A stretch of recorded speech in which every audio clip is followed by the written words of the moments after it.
Merab Dvalishvili is your new bantamweight champion. He fought a perfect game plan. Absolute intelligent approach from him. May not be the most fun or the most exciting kind of performance, but he absolutely shut down Sean O'Malley's game plan from the very beginning, merely for the fact that he came out different. Merab Dvalishvili is known for his high output, super aggressive style, very active in his fights, which leaves a lot of openings usually, right? He got caught before by Henry Cejudo, Malama Rice. The more attacks from a fighter, the more openings they present on themselves. And Merab having such high output, by principle, means that there should be a lot of openings on him. And I think that's what Sean O'Malley was waiting for. O'Malley was a lot more patient or complacent from distance, looking for the perfect opening. He fought almost like Chito Vera in a way. Chito has that exact same style, waiting around, not being active with his output, and just looking for the perfect strike to throw. O'Malley fought that same way, expecting Merab to be aggressive and present those openings. But as soon as Merab comes out there, and he's not really throwing many punches, he's not shooting a lot of takedowns right from the beginning, we all thought that Merab was going to shoot consistently and actively throughout the entire fight. But it took him minutes to shoot the first takedown, and it left O'Malley looking like he was in space, doing nothing. And that's why the teeps, those front kicks later in the fight, hurting Merab came so late, because that revolves around O'Malley being the aggressor in the fight, pushing Merab back.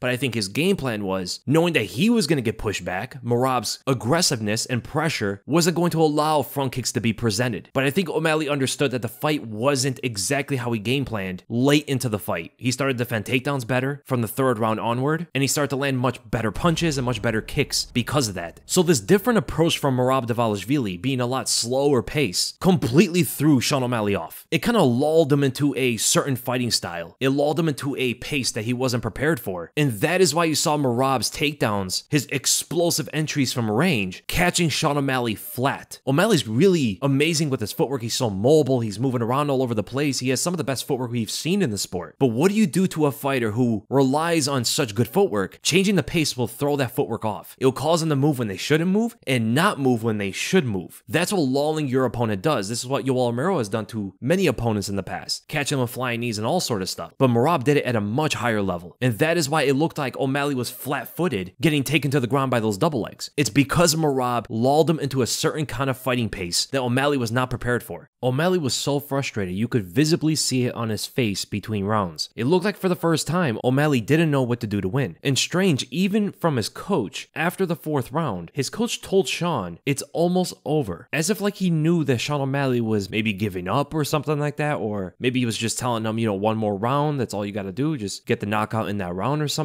Well, I would have to say probably not the best corner advice in this fight for Sean O'Malley. I mean, it seemed like his coach was more distract Merab Dvalishvili instead of giving better cornering advice to his own fighter. Now, we have to give credit to Sean O'Malley as well. He did defend several takedowns throughout the fight. He did get up to his feet a few times, but you can hear from Sean O'Malley's corner that they wanted him to throw the knee. They wanted to intercept Merab changing levels or just ducking. That right there showed you that their game plan was just to find the perfect opening for a knockout. And as the great Chael Sonnen has said before, when a fighter looks for a knockout, they tend not to get it. When a fighter doesn't look for the knockout, that's when the knockout happens naturally. Dean Thomas also had a perfect quote saying, it's very hard to find the butterfly in a hailstorm. The butterfly is that opening that O'Malley's looking for, and the hailstorm is Merab's style. Maybe not as accurate to this fight, but it's usually accurate, right? Merab didn't fight like a hailstorm in this fight. He fought a lot more composed and patient. And the fact that he can change the pace that drastically and still be so efficient is going to be very hard for anyone to beat this guy. Stylistically, there is Umar Nurmagomedov. Just on paper, he has the wrestling and the striking in order to compete with someone like Merab, right? He's not going to be completely washed at any part of the fight. He's at least competitive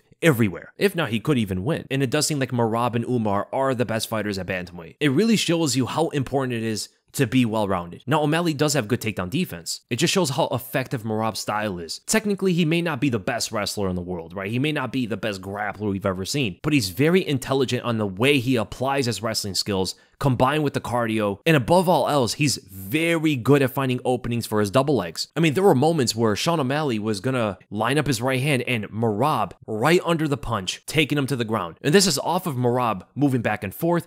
Like we talk about Sean O'Malley's footwork, Merab's footwork was excellent in this fight. Mostly linear movements, as we know from Merab's style, but still showed to be very effective, and it worked against the usual kind of saying or the usual principle of how you move in front of a sniper. You don't usually want to move forward and back in front of a sniper, but if you're so far away, and if you feint correctly, you can cause that sniper to throw out punches when the opening isn't there, and that allows Merab to get the double leg takedown. It's usually Sean O'Malley who has the better footwork, who has the better feints. Like, that's the stuff he's known for. And for Merab to beat him in those specific aspects of a fight is very, very impressive. He had the better feints in the fight. He had the better footwork. He had the better openings. He had the better timing. Like, all the stuff that Sean O'Malley's good at, Merab was better. It's easy to just look at the wrestling, you know, like the grappling, the sequences on top, and how he's able to just grind out against the fence and stuff, and that can make you miss the other stuff that Merab beat O'Malley at. The footwork, the feints, the timing. But O'Malley did have the better precision with his punches. He was able to land some good shots. He landed an overhand partially behind the ear a bit, where Merab was extending his lead arm. He did that a few times throughout the fight. Merab would move away, extending the lead arm almost like that John Jones defense, and it worked for him to get his shoulder to block part of the punch. But O'Malley was able to adjust to that and find his left hand off of switching stances forward. So he was like shifting his stance, faking his right hand, going to the southpaw and landing the left straight. But the best strike for Sean O'Malley was, of course, the front kick to the body. At first, I thought that Merab may have been just playing with O'Malley a bit, maybe just, you know, taunting him and stuff, which he was doing throughout the fight. He kissed his back at one point and stuff. So I thought he was playing around a little bit with O'Malley in the 5th round, but it looked like he was actually hurt a bit. And I know O'Malley's gonna be kicking himself after finding that body kick in the 5th round, knowing that he could have used that front kick from the very first round. And that's the kind of thing. But it's not just Sean O'Malley who found openings. I'm pretty sure Merab will look back at this fight and see some mistakes that he made in the fight. There are ways that Sean O'Malley got back up to his feet. Merab could have done a little bit better job at hand fighting and stuff like that. Like, there's specific techniques and moments where I'm pretty sure Merab will adjust and correct. So excellent performance by Merab Dvalishvili. Again, not a fun main event, not an exciting performance, but a high-level performance technically, and it's going to be very hard for fighters to beat Merab. Even, let's say, if Umar wins, right? Who else beats Merab? It's very, very difficult to beat this kind of style. It's been shown historically as well. Like, any fighter who has a smothering wrestling style is very difficult to beat. Like Colby Covington in his prime. You know, you needed another strong wrestler who could defend takedowns in order to thwart that. O'Malley, not a wrestler. He has good takedown defense. He has amazing footwork. He did go for some submissions, even though he cheated at one point. He did grab onto the gloves, and we know O'Malley in the Peter Yan fight also was like grabbing gloves, grabbing fences and stuff. His coach was also trying to talk to Merab, which I didn't know that coaches can't do that. Like, the crowd in the audience is yelling all over the place. But Merab was also talking back to